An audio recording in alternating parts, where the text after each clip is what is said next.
Le premier. Merci, Monsieur le Président.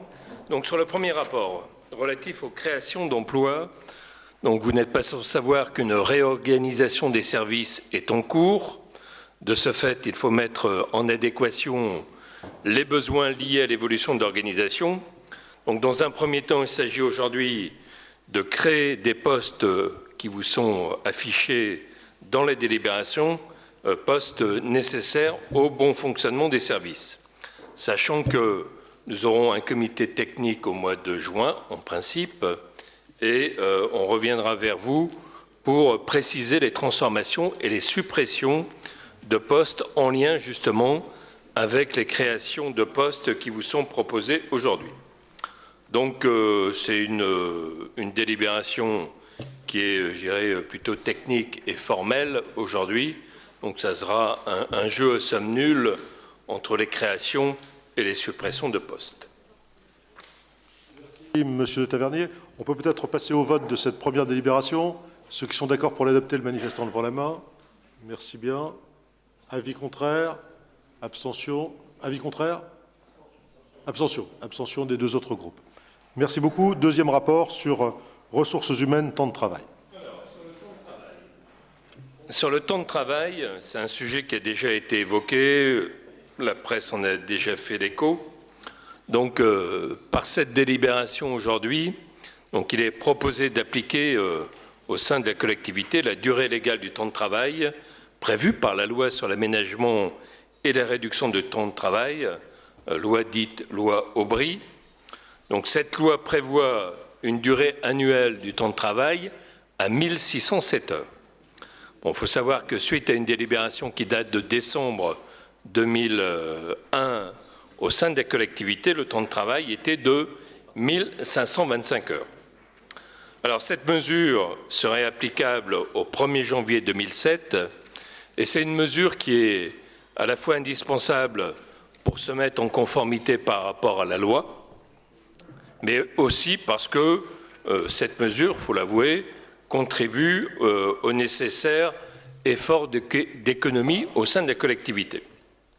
Alors, le temps de travail annuel de 1525 heures, aujourd'hui c'est 56 jours et demi de congés et RTT confondus, ou encore 57 jours et demi si on ajoute la journée de solidarité, et dans le contexte, ça paraît aujourd'hui difficilement acceptable. Donc, il faut savoir aussi par ailleurs que la minorité des collectivités territoriales qui n'appliquaient pas les 1607 heures sont en train de modifier leur règlement intérieur pour se conformer à la durée légale de travail, quelle que soit la couleur politique de ces collectivités. Alors, il faut aussi noter que pour beaucoup, c'est aussi une question d'équité par rapport aux autres fonctions publiques, mais aussi par rapport aux salariés du secteur privé.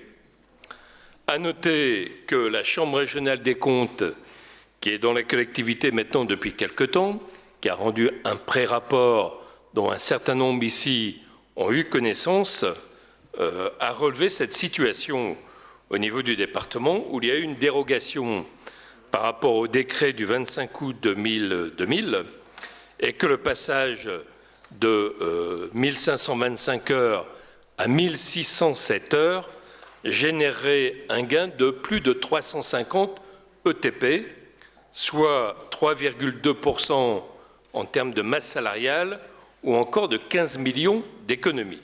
Donc c'est quand même pas anodin. Alors le passage aux 1607 heures sur une base de 39 heures hebdomadaires, j'insiste bien, sur une base de 39 heures hebdomadaires, entraînerait une diminution de 6 jours et demi de congés annuels, auquel s'ajoutera la journée de solidarité qui jusqu'ici était offerte aux agents et qui ne le serait plus. Alors cette délibération prévoit également qu'à l'intérieur du cadre des 1607 heures, des cycles de travail pourraient être aménagés.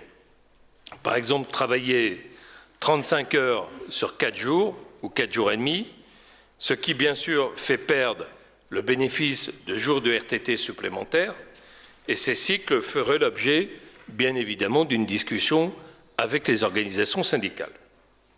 Enfin, la délibération ouvre malgré tout et conformément à la loi la possibilité pour certains agents de continuer à travailler moins que les 1607 heures, à condition qu'on puisse édicter des sujétions particulières telles qu'édictées par la loi, à savoir soit du travail de nuit, soit du travail le dimanche, soit encore des travaux particulièrement pénibles.